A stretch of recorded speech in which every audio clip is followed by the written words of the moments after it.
Good morning friends. हम लोग देख रहे हैं अपना chapter management of impaired assets. तो हमारा जो नेक्स्ट अभी था हमने इसमें किया था, अभी इंफ्रा वाले के लिए देखा था प्रोविजनिंग रिक्वायरमेंट। अभी देखेंगे project loans for non infra sector other than commercial real estate. ठीक है, तो नॉन इंफ्रा में क्या है, नॉन इंफ्रा वाले में क्या है, a loan for non infrastructure project will be classified as NPA during any time before commencement of commercial operation, DCCO से पहले। ठीक है, as per the recovery 90 days overdue, 90 days का सीलिंग इस पर लगेगा unless it is restructured and become eligible for classification under standard assets. या तो रिस्ट्रक्चर कर दिया गया है, अगर वो रिस्ट्रक्चर नहीं किया गया है तो 90 डेज का सीलिंग उस पर लगेगा। If the non infra project fails to commence commercial operation with in 1 year from original DCCO it is treated to be NPA. मान लीजिए डीसीसीओ आपको 2 ईयर्स का दिया हुआ है, 2 ईयर्स का दिया हुआ है और इसके बाद अगर 1 ईयर्स तक ये ऑपरेशन शुरू नहीं करता है from the original DCCO, it will be treated as NPA. If the delay of commencement of commercial operation extend beyond the period of 1 year from the date of completion as determined at the time of financial closure, bank can prescribe a fresh DCCO. Bank fresh DCCO दे सकता है 2+2 4 years का retain the standard classification by undertaking restructuring of account provided the fresh DCCO does not extend beyond a period of 2 years from the original डीसीसीओ। ठीक है, 2-2-4 मतलब 2+2 का आप दे सकता है।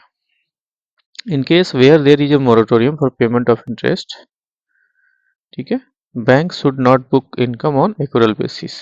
बैंक क्या है, एक्रूअल बेसिस के ऊपर इनकम बुक नहीं करेगा beyond 1 year from the original DCCO considering the high risk involve in such restructured account. ठीक है, bank should maintain following provision on such account as long as these are classified as a standard assets। High provision maintain करना पड़ेगा। Bank should maintain following provisions on such accounts as long as classified as standard assets apart from provision for diminution in fair value of value due to extension of DCCO। DCCO extension कर रहे हैं तो उसके कारण जो provision बढ़ा उसके beyond भी आपको करना पड़ेगा प्रोविजन। ठीक है, देखिए क्या क्या हो सकता है, पार्टिकुलर्स है। अगर रिवाइज डीसीसीओ है with in 1 year from the original DCCO prescribe time of financial closure, तो 0.40% आपका जो प्रोविजन है वो करना है। अगर डीसीसीओ जो है ग्रेटर देन 1 ईयर और लेस देन 2 ईयर है, ठीक है, and up to 2 years original DCCO, तो आपको उस केस में क्या है, प्रोजेक्ट लोन अगर रीस्ट्रक्चर्ड हो गया है, ठीक है, विथ इफेक्ट फ्रॉम 1 तो 13, तो यहाँ देखिए फ्रेंड्स 14, 15, 16 ये सब 31 मार्च को है, तो 5% आपको होगा from the date of restructuring for 2 years, 5% total. ठीक है, कब से, रिस्ट्रक्चरिंग का डेट से। Stock of project loan classified as restructure before 1/6/2013, 3.5% आपको जाएगा। ये दोनों के बीच में आपको 0.75 का गैप है, याद रखिएगा 0.75 का गैप है नॉन इंफ्रा के केस में। ठीक है, प्रोजेक्ट लोन रिस्ट्रक्चर्ड होगा तो 1/6/2013 से 5% आपको लगेगा restructure for 2 years. Stock of project loan classified as restructure before 1/6/13, 3.5%, 14 से 4.25, 5 above provision will be applicable from the date of restructuring for 2 years। ठीक है, for the purpose of these guidelines mere extension of DCCO would not be considered a restructuring if the revised DCCO fall within the period of 1 year from the original DCCO, restructuring नहीं माना जाएगा। अब CRE को आप देते हैं loan, commercial real estate, एक होता है CREH, commercial real estate housing.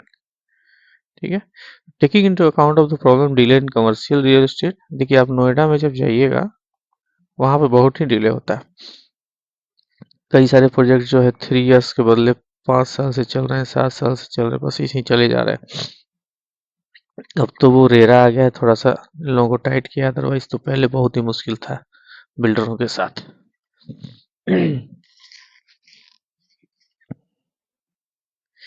Taking into account the problem of delay in commercial real estate in achieving the DCCO for extension region, it has been decided that for CRE project, mere extension DCCO would not be considered for restructuring. अगर सिर्फ DCCO बढ़ाया है तो restructuring नहीं माना जाएगा. If revised DCCO falls within the period of 1 year from OCDs, original DCCO 2 साल से, तो यहाँ तक restructuring नहीं माना जाएगा. There is no change in term and condition except possible shift of the payment schedule and servicing of the loan by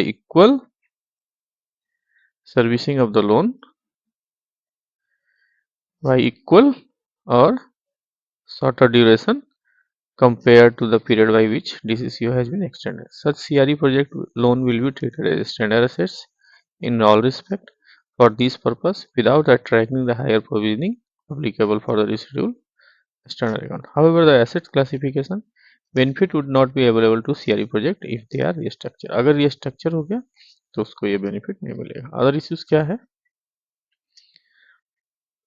Other issues है any change in repayment schedule of the project loan caused due to increase in project outlay. अगर project outlay बढ़ता है, ठीक है, on account of increase in scope and size of the project, it would not treat as restructuring if restructuring नहीं माना जाएगा. पहला कि अगर increase होता है, increase in scope of shape and sizes of the project takes place before commencement of commercial operation of the existing project.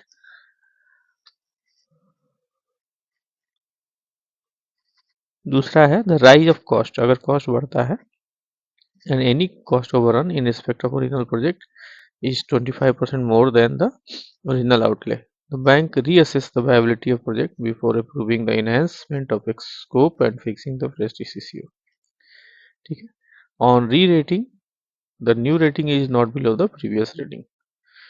नया rating जो होगा वो उससे प्रीवियस वाले से नीचे नहीं होगा, तो अकाउंट को हम क्या है एनपीए ट्रीट नहीं करेंगे. इनकम रिकग्निशन देखते हैं फ्रेंड्स. तो भाई इनकम रिकग्निशन क्या होता है? देखिए, बैंक में रिकॉग्नाइज इनकम फ्रॉम एक्रूरल बेसिस पर respect of project under implementation. अगर कोई प्रोजेक्ट अंडर इम्प्लीमेंटेशन है तो एक्रूरल बेसिस पर इनकम लेते हैं. Which are standard account and may not recognise income in respect of project which are classified as सब standard. मान लीजिए कोई प्रोजेक्ट जो है सब स्टैंडर्ड हो गया है तो भी उसका इनकम क्लासिफिकेशन नहीं लेते हैं. Bank are required to reverse the interest recognise in the past if it was in error. अगर कोई गलती से आपने चार्ज कर लिया तो उसको वापस करना. Full provision should be made in respect of funded interest in respect of project reorganized as a NPA. ठीक है. If the amount of interest dues is converted into equity, अगर मान लीजिए कि interest dues अगर है उसको आपने इक्विटी में कन्वर्टेड कर दिया और any other instrument and income is recognized in consequences, full provision should be made to the amount income so recognized to offset each of such income recognition. तो आपको क्या करना पड़ेगा? फुल प्रोविजन करना पड़ेगा. यह ध्यान रखिए क्या है कि अगर आपने if the amount of interest dues is converted into equity, अगर आपने इक्विटी में कन्वर्ट किया और दूसरे इंस्ट्रूमेंट में and income is recognised in consequences तो फुल प्रोविजन आपको करना पड़ेगा. However, if the conversion of interest is into equity which is quoted, interest income can be recognized of the market value. Market value आप ले सकते हैं as on date of conversion not exceeding the amount of. Takeout finance क्या होता है?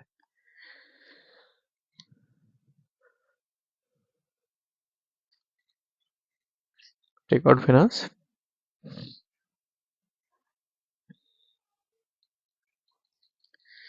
Under takeout finance क्या है? Possibility of default जो होता है in view of time lag involve in taking over can not be ruled out. ठीक है. The norms for asset classification will have to be followed by the concerned lending bank financial institution and it should not be recognized income on accrual basis but only the actual basis आपको करना है. ठीक है. Post shipment supplier credit अगर है तो देखिए यहाँ पे क्या है, एग्जिम बैंक की गारंटी अगर है, ठीक है, कम रिफाइनेंस प्रोग्राम है, to the extent of payment has been received from the exim bank may not be treated as a non-performing assets for such classification and provisioning purpose. ठीक है। इन post shipment supplier credit जो है under the EXIM bank guarantee, EXIM bank guarantee, post shipment supplier credit under the Exim Bank guarantee cum refinance program to the extent payment has been received from Exim Bank may not be treated नहीं किया जाएगा non performing assets for asset classification approving पर। under this guarantee in case of default Exim Bank क्या करता है, will pay the guarantee amount to the bank within the period of 30 days from the day of bank invokes the guarantee after the exporter has filed claim with ECGC। export project finance जो है, in the event remittance of the export project proceeds in respect of export finance is held up due to political development in importer country, मान लीजिए export project finance जो है importer की country में अगर कोई पॉलिटिकल डेवलपमेंट हो गया उसके कारण अगर इशू होता है तो क्या होगा, द एसेट क्लासिफिकेशन में be made after period of 1 year from the date of amount was deposited by the importer to the bank. ठीक है। Advance under rehabilitation approved by BIFR।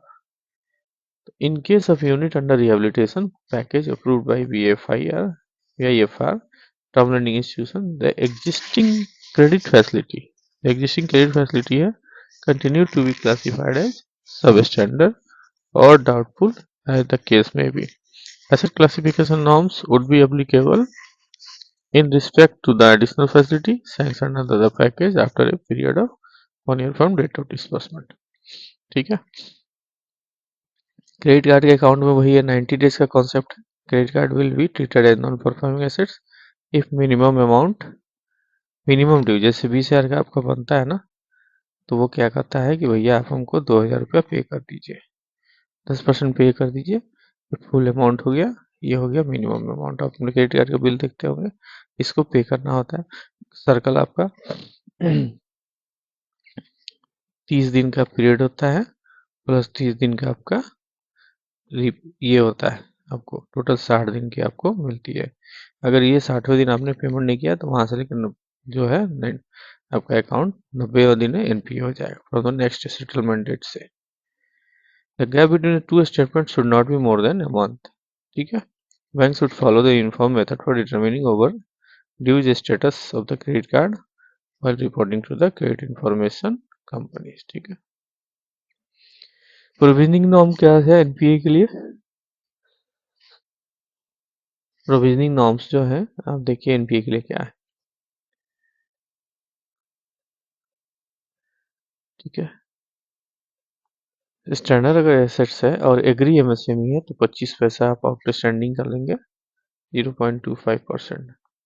CRE है तो 1%, CRE RH है तो 0.75%। याद रखिएगा। Housing loan teaser rate पे है और रिस्ट्रक्चर है तो 2% लगेगा आपको टीजर रेट पीरियड का, 40 पैसा होगा आफ्टर 1 year। ठीक है। रिस्ट्रक्चर अकाउंट है तो सीधा एडवांस जो है रिस्ट्रक्चर अकाउंट के लिए अगर वो मोरेटोरियम में है तो 2% पहले 2 साल। यहाँ देखिए फ्रेंड्स, हाउसिंग लोन अगर टीजर पे है, सस्ते रेट पे है तो आपको 2% प्रोविजन करना होगा। ठीक है। एंड टीजर रेट पीरियड का 40 पैसा हो जाएगा after 1 year of the rate. ठीक है। अगर रिस्ट्रक्चर अकाउंट है तो उस केस में अगर मोरेटोरियम पे 2% पहले 2 साल के लिए date of restructuring. NPA restructure account of 2% in the first year from the date of upgrade.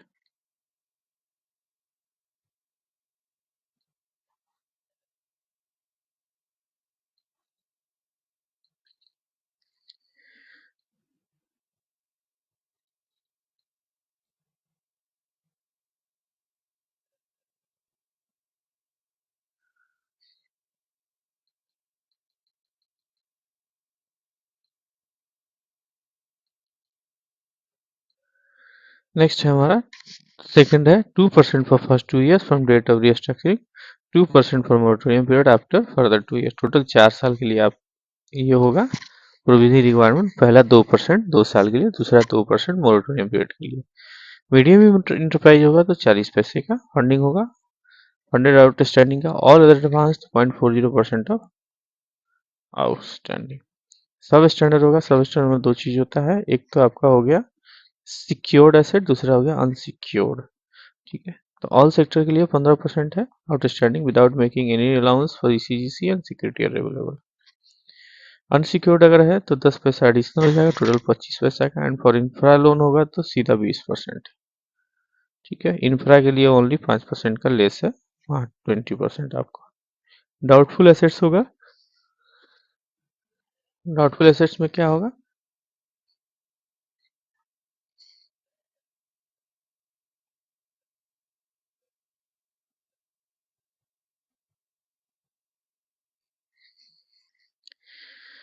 तो डाउटफुल के लिए ऑल सेक्टर्स के लिए जो है इसमें आपको सिक्योर्ड पोर्शन है तो 25, 40 और 100%, मतलब 1 years to 3 years and more than 3 years, मतलब D1, D2 एंड D3। ठीक है, तो आपको 25%, 40%, 100% का अगर वो ये है सिक्योर्ड है।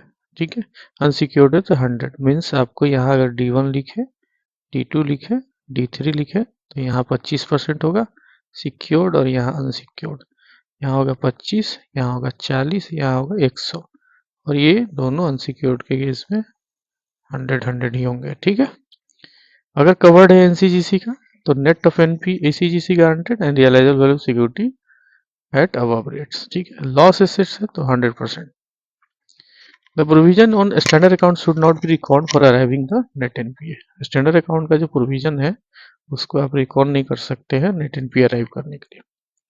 The provision towards standard assets need not to be netted from the gross advance. Gross advance standard assets का प्रोविजन नहीं घटाना है। ठीक है, but shown separately to contingent provision against standard assets under other liability column and provision in schedule 5 of the balance sheet. Medium enterprises अगर कोई होगा तो 0.40%। ठीक है, पीसीआर किसे बोलते हैं, कितना एनपीए है बदले में आपने कितना प्रोविजन किया आपने, इसी को प्रोविजन कवरेज रेशियो पीसीआर बोलते हैं। ठीक है, तो ये 70% करना था 2010 तक। मोस्ट ऑफ द बैंक अभी जो है इसको अचीव कर चुके हैं, हमारे बैंक में लगभग 94% के आसपास है। तो PCR 70% may be with reference to the gross NPA position bank wise September 2010।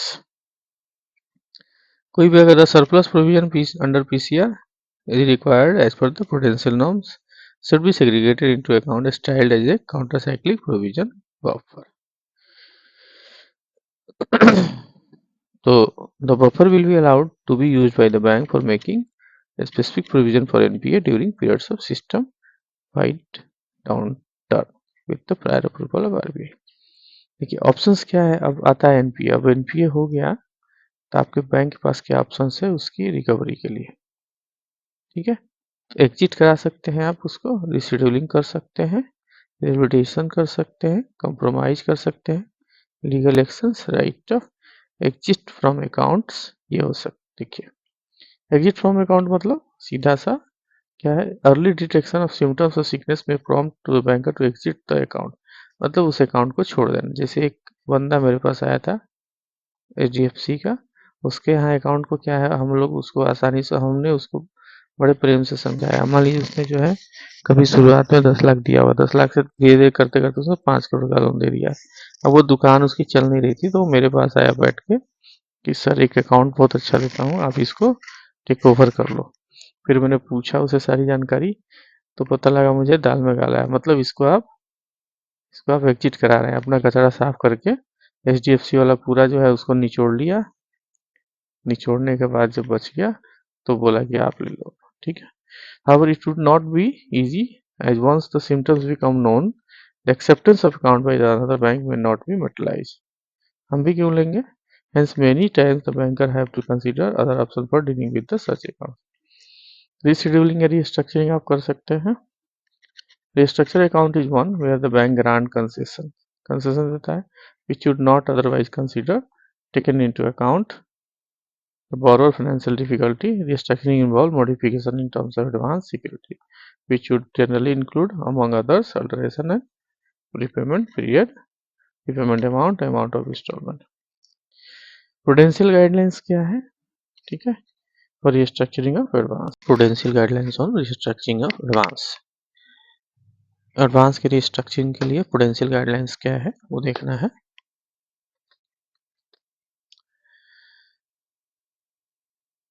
तो रीस्ट्रक्चर अकाउंट पहले कैसे करते हैं, ठीक है। तो रीस्ट्रक्चर अकाउंट में क्या है कि बैंक जो है, restructure account is one where the bank grant concession देता है, जिसमें क्या आप देखते हैं रीस्ट्रक्चरिंग हम लोग करते हैं, जैसे 12 मंथ में रीस्ट्रक्चरिंग करते हैं तो हम लोग क्या करते हैं, जितना भी इंटरेस्ट होता है 3 मंथ का, क्योंकि 3 मंथ के बाद 90 डेज पर तो ये एनपीए हो जाएगा, हम लोग 3 मंथ का इंटरेस्ट जो भी क्रू होता है वो सारी इंटरेस्ट को, एक रफली मैं बता रहा हूँ आपको, इंटरेस्ट का अलग से हम लोग वर्किंग कैपिटल टर्म लोन खोल देते हैं, ठीक है।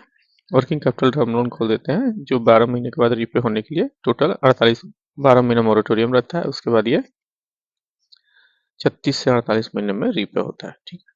तो ये हम लोग कंसेशन उसको पार्टी को देते हैं, फिर उसका प्रिंसिपल खड़ा हो जाता है, प्रिंसिपल के बाद उसका ईएमआई और इंटरेस्ट लगता है, ठीक है। तो उसमें कहता है कि हम लोग कंसेशन देते हैं which it would not otherwise consider taking into account of borrower financial difficulty, ठीक है। रिस्ट्रक्चरिंग एडवांस में हम लोग क्या कर सकते हैं, उसको इंटरेस्ट भी देते हैं, उसका टेनर बढ़ा देते हैं, टेनर भी हो सकता है, कई सारी चीजें होती हैं। Restructuring involves modification of term of advance public security, which would among others include alteration of repayment period, repayment period बढ़ा देते हैं, repayable अमाउंट बढ़ा देते हैं, ठीक है, और इंस्टॉलमेंट रेट ऑफ इंटरेस्ट कुछ भी चेंज कर सकते हैं। इसका बेसिक ऑब्जेक्टिव क्या है, to preserve economic value of units and not evergreening the problem of account. हमें ये करना है कि वो अकाउंट सही से चले, या यूनिट सही से चले, नहीं कि वो हमेशा ही प्रॉब्लमेटिक अकाउंट बना रहे। So this can be achieved by bank and the borrowers only by careful assessment of viability, quick detection of weakness in account and time-bound implementation of restructuring package, ठीक है। तो हम लोग इसको कैसे अचीव कर सकते हैं, careful assessment of viability. Viability क्या है, सभी लोग आगे कहेंगे भैया मेरा रिस्ट्रक्चरिंग कर दो, बट उसके पास है नेटवर्थ है, तो can we do, no, we have to decide, we have to carefully assess the viability of the request और वायबिलिटी ऑफ द प्रोजेक्ट, ठीक है।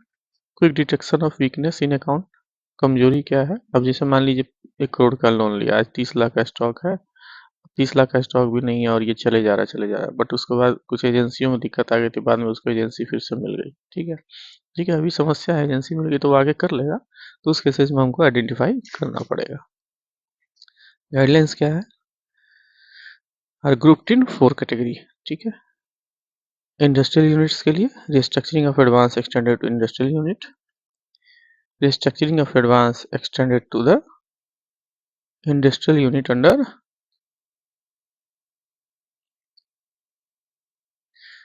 extended under unit under the corporate debt mechanism, CDR के अंदर जो है restructuring of advance extended to SMEs, industrial हो गया, CDR के अंदर आपको इंडस्ट्रियल यूनिट हो गया, और ऑल अदर एडवांसेस, ठीक है। तो in this 4 set of guidelines on restructuring of advance, the differentiation has been broadly made based on the whether borrower is engaged in industrial activity और नॉन इंडस्ट्रियल एक्टिविटी। दो चीज के basis पर हम देखते हैं, एक तो होता है मैन्युफैक्चरिंग, दूसरा होता है रिटेलिंग या ट्रेडिंग, ठीक है।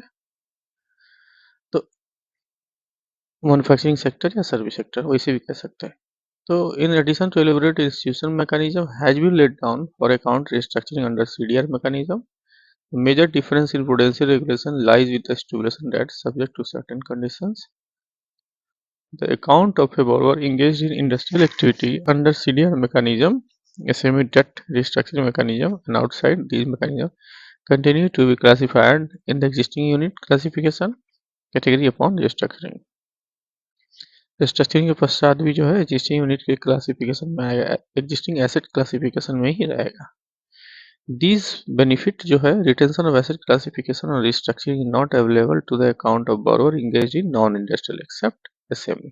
अगर SME borrower है तो उसको ये फैसिलिटी मिलेगी कि रिस्ट्रक्चरिंग के बाद वो अकाउंट स्टैंडर्ड पर रहेगा, ठीक है, बट बाकी सबको नॉन इंडस्ट्रियल एक्टिविटी करने वाले को नहीं मिलेगा। क्या है, रिस्ट्रक्चरिंग करते ही आपका अकाउंट जो है जस्ट इमीडिएट जो है उसका इमीडिएट जो आपका होगा स्टेज उससे नीचे एक स्केल नीचे डाउन करना पड़ेगा, जैसे स्टैंडर्ड है तो उसको सब स्टैंडर्ड में रखना पड़ेगा अगले 12 महीने तक, ठीक है।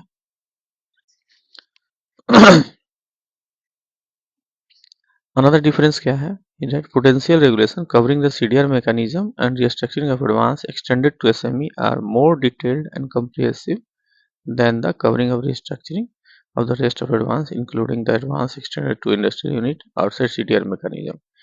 अगर CDR mechanism का बाहर में है तो ये क्या है, मोर कॉम्प्रिहेंसिव है, ठीक है।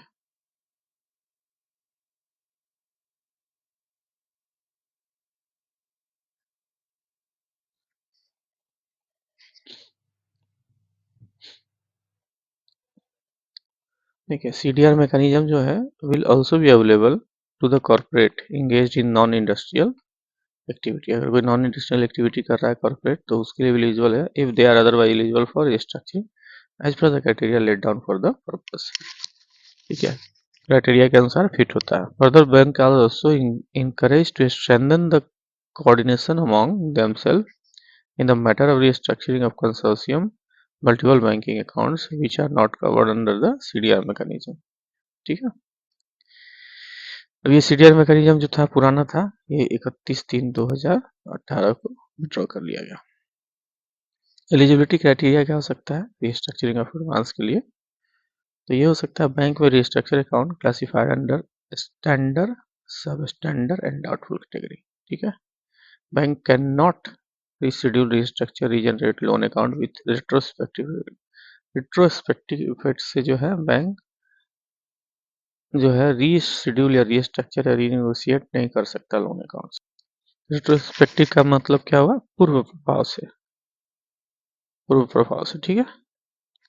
While restructuring loan proposal is under consideration, the usual asset classification norm would be apply, ठीक है। No account is to be taken up for restructuring by the bank unless the financial viability is established and there is a reasonable certainty of repayment from the borrower as per the terms of restructuring package।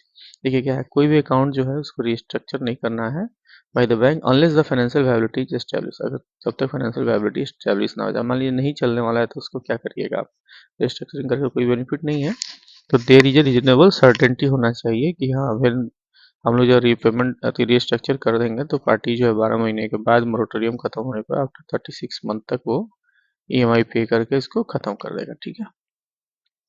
Any restructuring done without looking into cash flow of the borrower and assessing the viability of the project activity financed by bank would be treated as attempt at greening a weak credit facility and would invite supervisory concern action, ठीक है। तो कोई भी restructuring अगर जो है बिना cash flow देखे हुए बोरोवर का या एसेस किए हुए वायबिलिटी का अगर करते हैं तो इसमें क्या हो सकता है, आपको सुपरवाइजरी एक्शन हो सकता है। Bank should accelerate the recovery measure in respect of such account. मान लीजिए गड़बड़ अकाउंट है तो रिस्ट्रक्चरिंग क्यों करना है, उसको NPA हो रहा है तो होने दीजिए, उसको फिर से रिकवरी करिए या उसको कहिए एग्जिट हो जाओ, एग्जिट पॉलिसी लगा दीजिए उसके ऊपर। The benchmark determined by them, which may be applied on case-to-case basis depending upon the merit of each case. Illustratively, the parameter may be include return of capital employed, debt service coverage ratio, gap between IRR and cost of fund, and amount of provision required in lieu of diminution of in the fair value of the restructuring advance, ठीक है। तो restrictively the parameter may be include, इसमें parameter कौन कौन सा होगा, RO return on capital inquired, debt service coverage ratio, gap between IRR and cost of fund, and amount of provision required for diminution, ठीक है।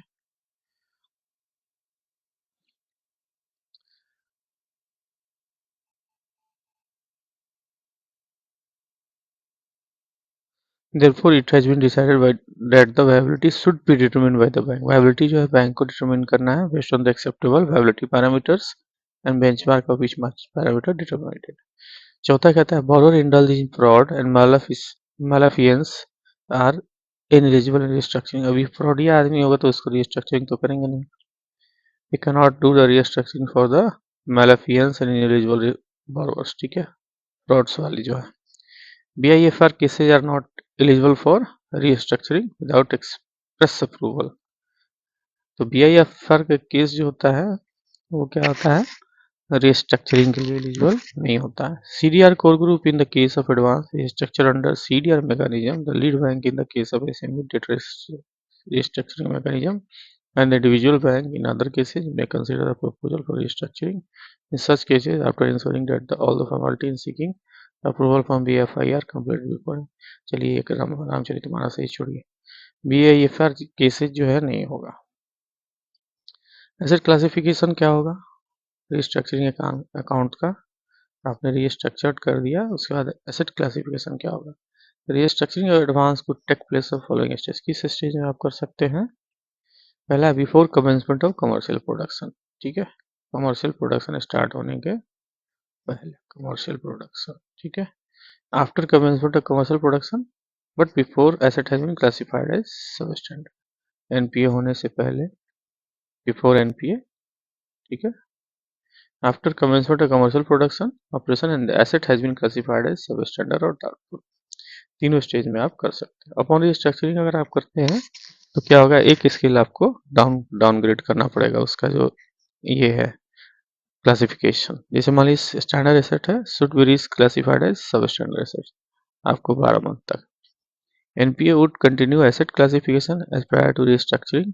ये इंपॉर्टेंट है friends, ये मोस्ट इंपॉर्टेंट याद रखिएगा, ठीक है। तो NPA would continue asset classification as prior to restructuring and may slip into further lower asset classification categories with respect to the pre restructuring reform schedule.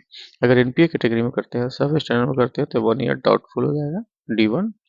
अगर D1 में करते हैं तो D2, D2 में करते हैं तो D3, ठीक है, और D3 करते हैं तो लॉस, ठीक है। तो all NPA account would be eligible for be reclassified as standard category after reservation for satisfactory performance during the specified period। 12 महीने का मैंने जैसे कहा कि 12 महीने वो एनपीए रहेगा, या इमीडिएट जो है नीचे का जो लेवल होगा उस पर रहेगा। उसके बाद अगर उसमें सुधार होता है तो फिर आप डायरेक्टली उसको स्टैंडर्ड में क्लासिफाई कर सकते हैं। Therefore, the account would be governed as per the existing prudential norms with reference to the prepayment schedule। Specified period means a period of 1 year. 1 year मैंने कह रहा हूँ, मैं 12 महीने कह रहा हूँ। For the commencement of first repayment of interest और principal whichever is later on the credit facility with the longest period of moratorium under the term of restructuring। In case, however, satisfactory performance after the specified period is not evidence। अगर मान लीजिए satisfactory इसके बाद भी satisfactory performance नहीं मिला या उसको नहीं पता चल रहा है, तो the asset classification of the restructured account would be governed as per the applicable prudential norm and refers to restructuring accounting। आप चाहे तो एडिशनल फाइनेंस भी दे सकते हैं। एडिशनल फाइनेंस में भी consider to be treated as standard assets. Additional finance जब दीजिएगा तो स्टैंडर्ड एसेट्स माना जाएगा during the specified period. Any interest income should be recognise only on cash basis in respect of accounts classified as substandard or doubtful at pre-restructuring stage। However, in the case of account where the pre-restructuring facility are classified as substandard and doubtful, interest income on the additional finance should be recognized only on cash basis।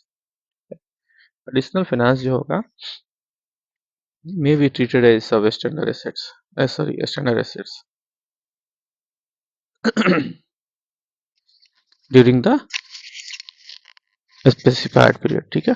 तो कोई भी interest income जो होगा should be recognized only on cash basis in respect of account classified as substandard, ठीक है, और doubtful at pre restructuring stage.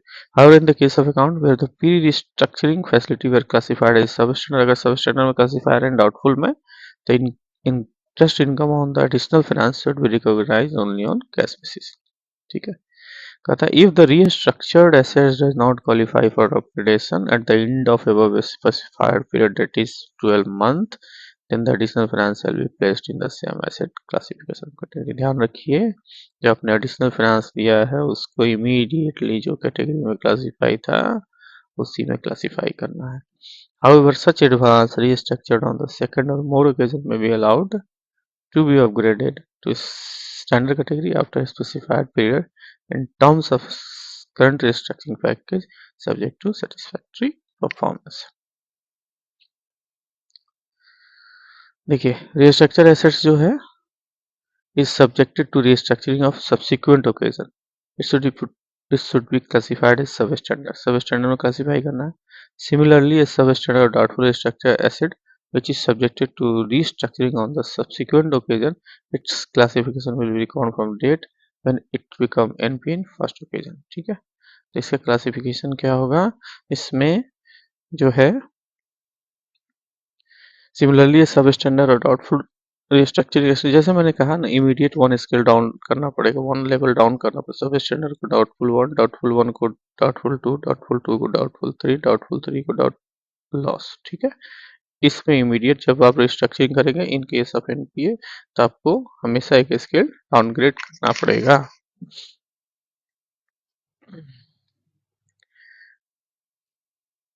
Next है the higher provision on restructure standard advance would increase 5% from 2.75% in respect of new restructured standard account with effect from जून 13 से जो था 2.75% का जो था प्रोविजन था उसको बढ़ा के 5% कर दिया गया higher provision and increase in phase manner for the stock of restructuring account as on May 31 2013। क्या देना पड़ेगा इसको? फेज मैनर में था 2013 का केस है, 2013 में था, अभी पॉलिसी चेंज हो गई होगी, ठीक है। 2013 में क्या था कि अगर आपको रिस्ट्रक्चर्ड करते हैं तो पहले 2.75% था, उसको हायर प्रोविजन 5% पर लेके जाना था, बट फेज मैनर में। इस सब में 0.75 का गैप आपको रहेगा, ठीक है। मतलब 31 मार्च 14 को 3.5% का आपको करना पड़ेगा, 15 एंड 16, देखिए सब में 31 मार्च है, और ये 3.5%, 4.25%, 5%।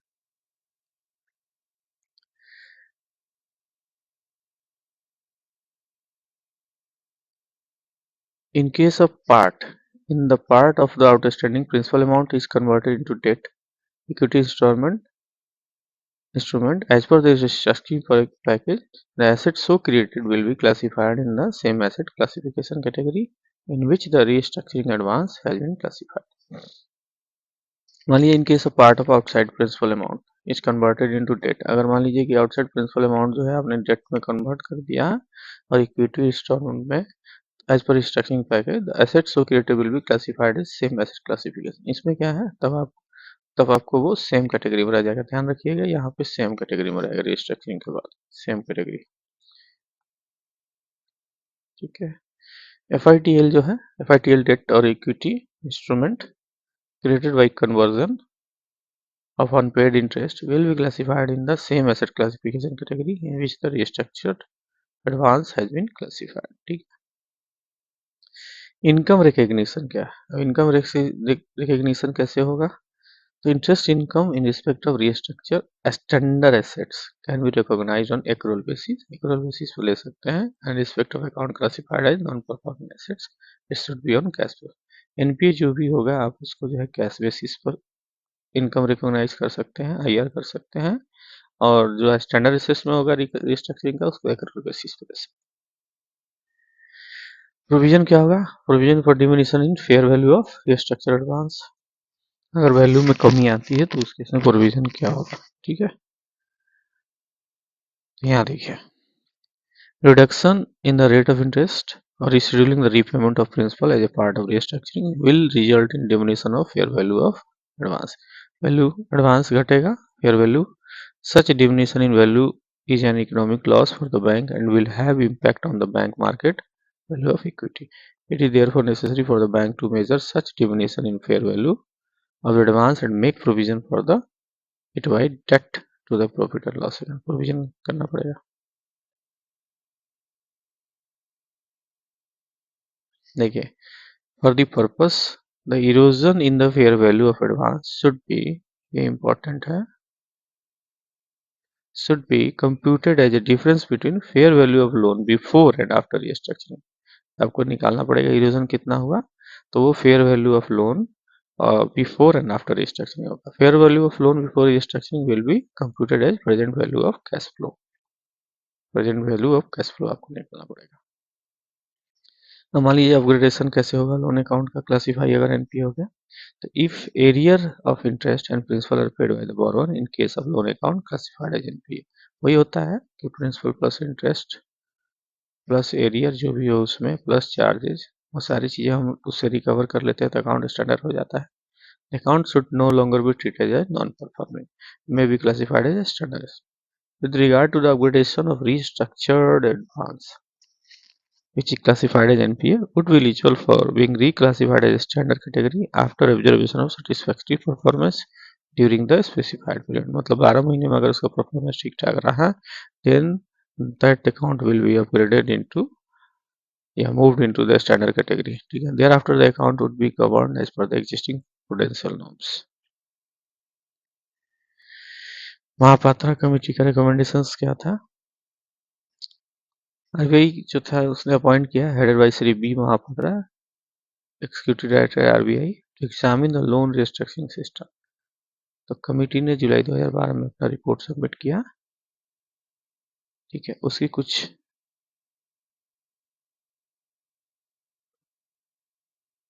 कुछ ऑब्जर्वेशंस थी, इंपॉर्टेंट रिकमेंडेशंस था.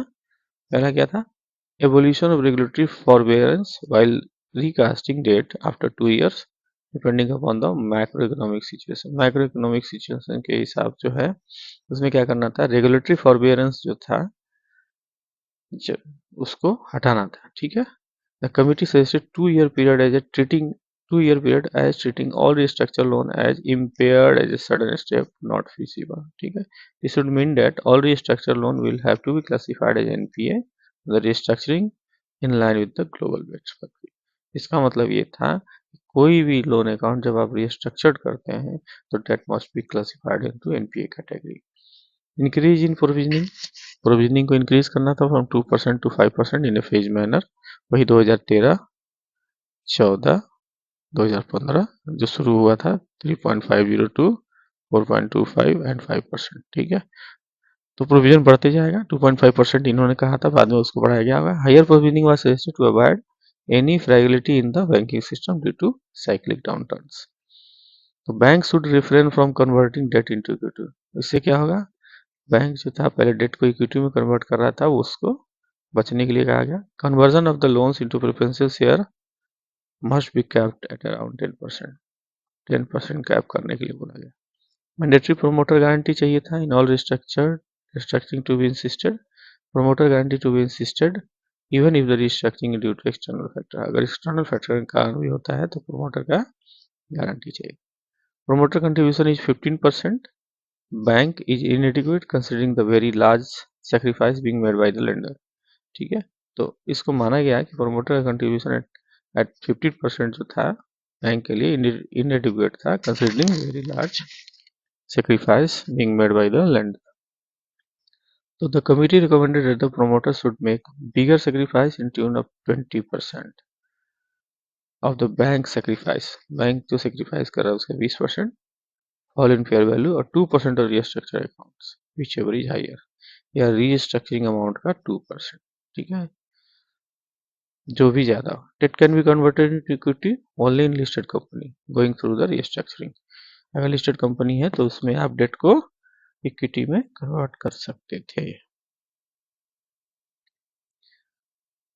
रिवाइज्ड दूसरा आया, रिवाइज्ड प्रूडेंशियल गाइडलाइंस और रिस्ट्रक्चरिंग ऑफ एडवांस. 2015 से आया. ठीक है. ये महापात्रा ग्रुप का था, बी महापात्रा कमेटी का था. तो इसमें क्या था, the extent asset classification benefit available और restructuring on fulfilling certain conditions will be withdrawn for all the restructuring effective from the date with exception of provision related to the changes in DCCO in respect of infrastructure as well as non-infrastructure loan. It implies 1/4/2015. Standard account और restructuring, कोई भी standard account जब restructuring के लिए था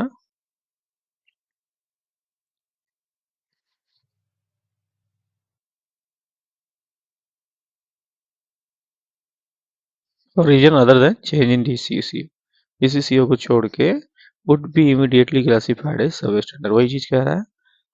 On restructuring and also non-performing assets upon restructuring would continue to have same asset classification as prior to restructuring, slip into further lower asset classification category as per the extent asset classification norm with reference to restructuring repayment schedule. मतलब वही है, आपको जो मैंने बताया था एक scale आपको डाउन करना पड़ेगा. Continuous of extend asset classification benefit in case of restructuring of account of change of DCCO of infrastructure project loan due to legal and other extraneous reason likely delays in government approval etc until further review. तो इसमें कहता है Continuance of extend classification benefit in case of restructuring account on change of DCCO. अगर change of DCCO करते हैं infra project के लिए due to legal and other extraneous reason like delay in government approval etc. until further review, it has also been decided that the existing asset classification benefit available to the non-infrastructure project under implementation on the restructuring due to extraction of DCCO will continue to be available until further review. चलिए इसको छोड़िए.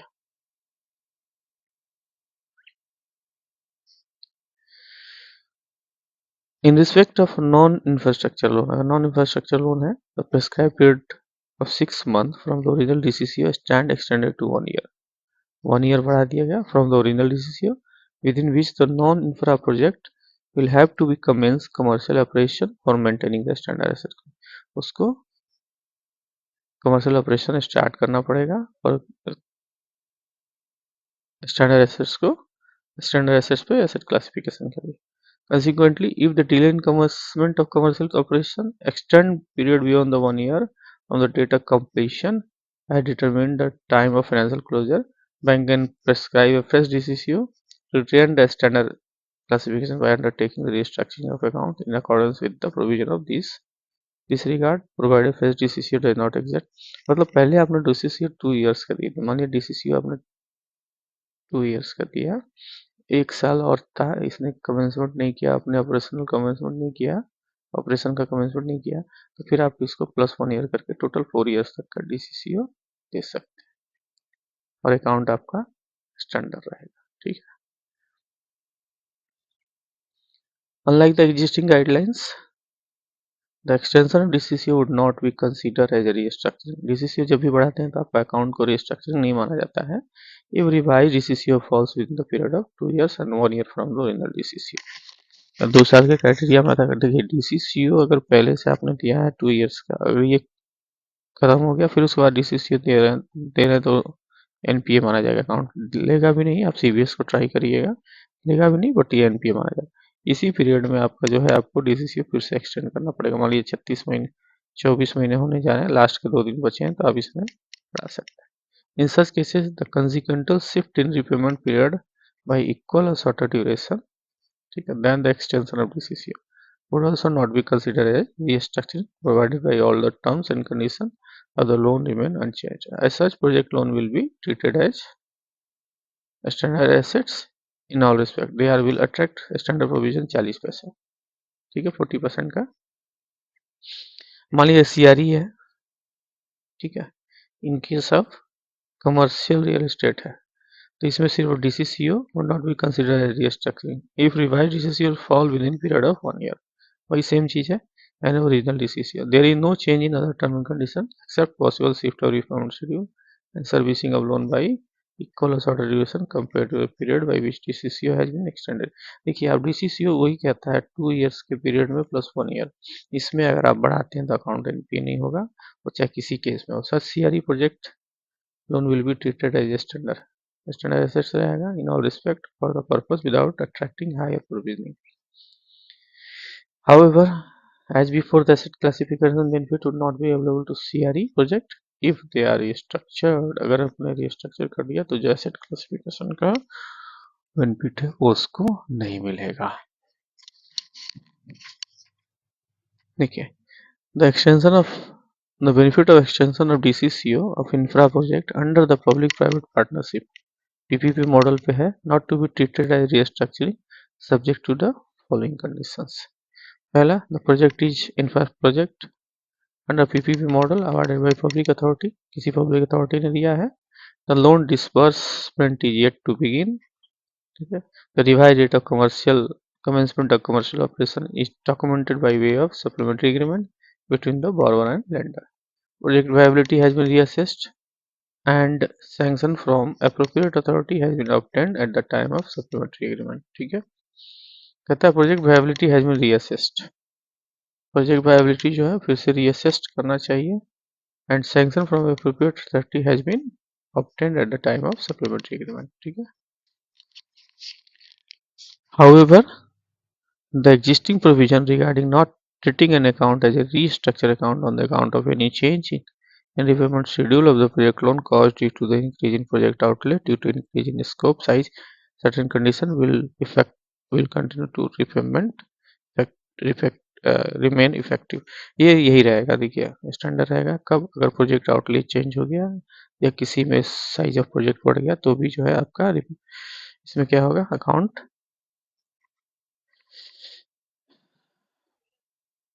फिर से एक बार देख लीजिए, however an existing provision regarding not treating an account as a restructure account नहीं मानेंगे on account of any change in repayment schedule of the project loan के केस में caused due to the project outlay, increase in project outlay due to the increase in scope size of the project subject of the term and condition।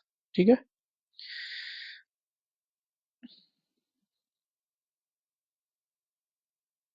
ये वही चीज है, फिर बार बार repeat कर रहा है।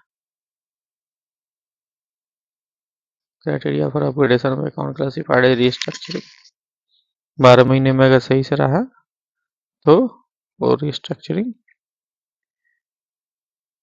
रिस्क वेट क्या है, रिस्क वेट देखिए एक minute, risk wait restructuring housing loan should be risk wait with additional weight of 25%, ठीक है, परसेंटेज पॉइंट मतलब 0.25% बढ़ेगा in with a view to reflecting the higher element of inherent risk which may be latent in equity whose obligation has been subjected to restructuring, rescheduling either by bank on their own or along with the bankers creditors. The unrated standard performing claims on the corporate should be assigned high risk of 125% until satisfactory performance under the revised payment schedule has been established for 1 year from date when the first report। इतना चीज लिखा हुआ है, ठीक है। देखिए risk wait जो होगा हाउसिंग के केस में 0.25% बढ़ जाएगा अगर रिस्ट्रक्चरिंग करते हैं। तो दूसरा कहता है in view of reflecting the higher element of inherent risk which may be latent in entities whose obligations has been subjected to restructuring, scheduling either by bank on their own or along with the banker's conditions. The unrated standard performing claims on the corporate should be assigned higher risk of 125%, ठीक है। Viability period किसे कहते हैं, देखिए the present guidelines provide that the prescribed time span of 7 years for the non-infra borrow account and 10 years for infra account for become viable on restructuring, ठीक है। In line with the working group recommendation, it has been decided that the bank should ensure that the unit taken up for restructuring achieves viability in 8 years if it is engaged in infrastructure activity and in 5 years in other cases।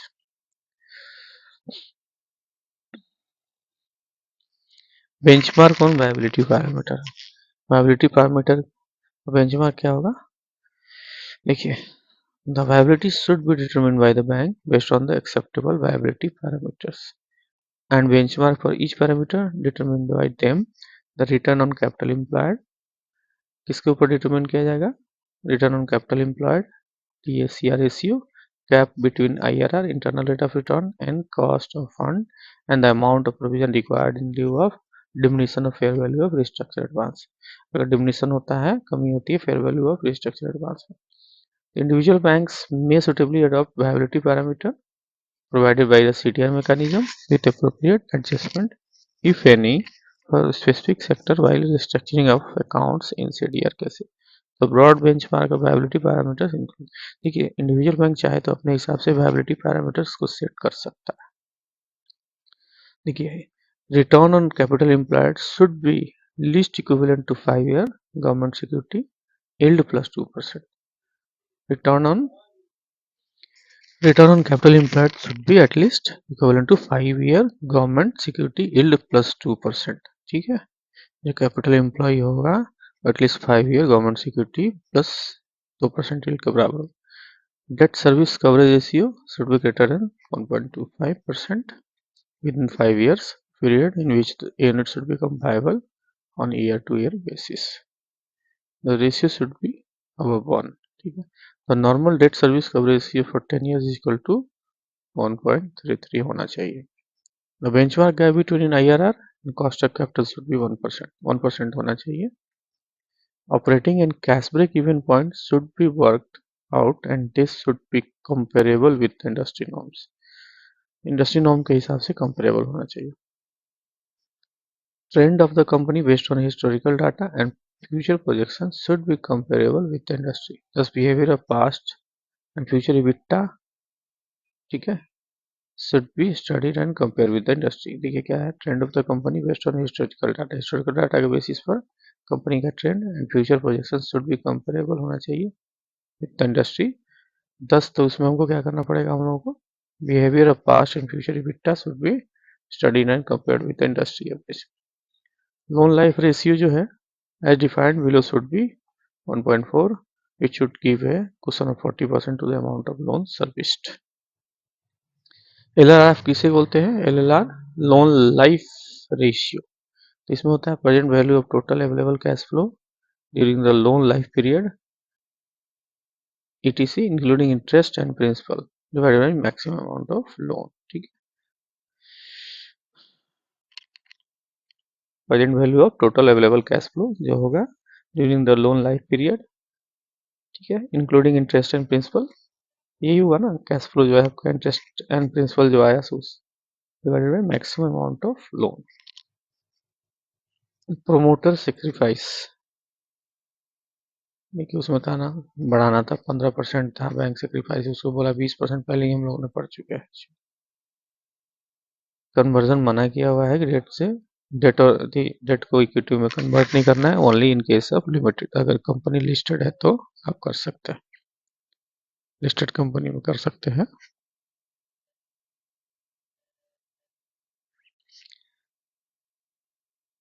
एक बड़ा ही important आता है wilful default. Wilful defaulter किसे बोलते हैं?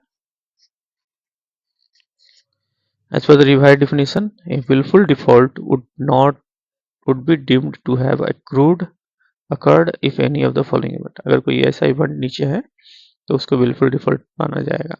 पहला, the unit has been defaulted in meeting its repayment obligation to the lender even when it has been capacity to honor the said obligations. ठीक है, कंपनी के पास कैपेसिटी है ऑब्लिगेशंस को पूरा करने की, बट वो फिर भी पैसा नहीं दे रहा है.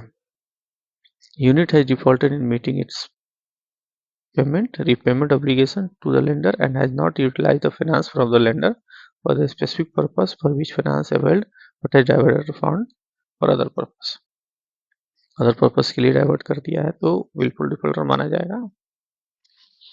The unit has defaulted in meeting its repayment obligation to the lender and has siphoned off the fund so that fund has not been utilized for the specific purpose for which finance was availed of nor the funds available with the unit in form of assets. ठीक है, siphon of कर दिया, इतना भेज दिया, foreign में भेज दिया, विदेश भेज दिया, सिंगापुर.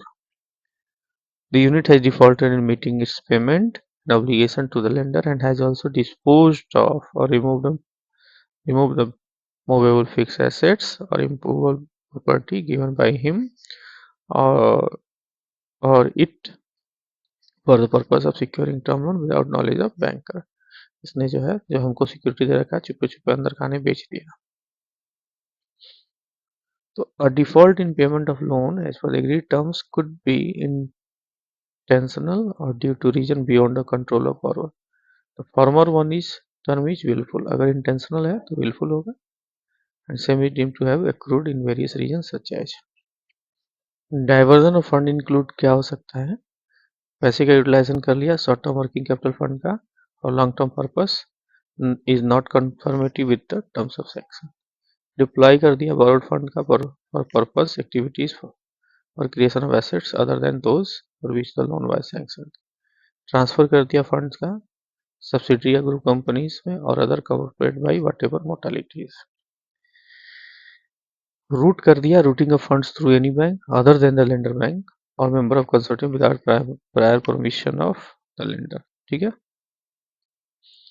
बिना परमिशन के लेंडर के क्या करता है, जैसे मान लीजिए आप सीसी देते ना, सीसी देने के बाद क्या करता है, पैसा उठा के दूसरे बैंक से ट्रांजेक्शन करना शुरू कर देता है. Investment in other companies by way of acquiring equities date instrument without approval of lender. दूसरे कंपनी में क्या किया उसने, एक्वायर कर लिया, ठीक है, इक्विटी या डेट, ठीक है, debt instrument without approval of lender. Shortfall in deployment of funds means the amount of disbursed drawn and difference not being accounted. Siphon off fund किसे कहते हैं? मान लीजिए यहाँ से उठाया, हमारा फंड को सीधा उठा के सिंगापुर भेज दिया, सिंगापुर, हमारा पैसा सिंगापुर में घूम रहा है, वहां जाके उसने प्रॉपर्टी खरीद ली या कुछ भी कर दिया, इंडस्ट्री में लगा दिया।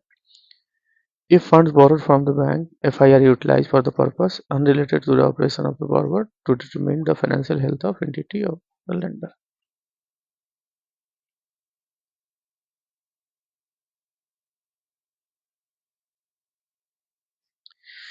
Identification कैसे होगा? The identification of willful default should be made keeping in view the track record of the borrower and should not be decided on the basis of isolated transaction or incident.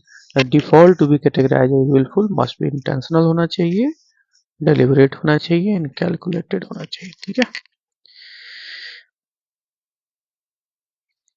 Panel क्या होगा? Panel measures, तो panel measures जो होगा are applicable to wilful defaulter without standing balance of 25 lakh and more, ठीक है।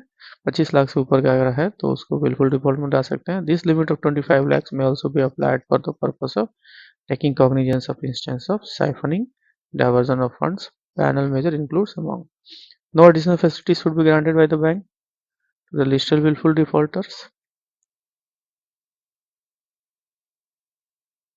Listed willful defaulter जो है उसको कोई भी एडिशनल फंड उसको दिया नहीं जाएगा।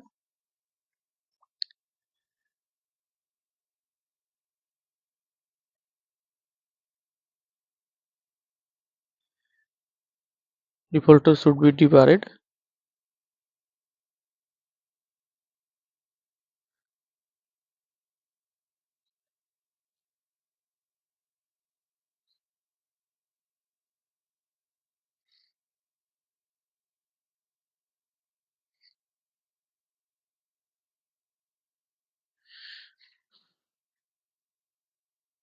Defaulter should be debarred from institutional finance, from the scheduled commercial banks, इसे डिबार कर दिया जाएगा डेवलपमेंट फाइनेंस इंस्टीट्यूशन से, गवर्नमेंट ओन एनबीएफसी से, इन्वेस्टमेंट इंस्टीट्यूशन से, और floating new ventures for period of 5 years, ठीक है।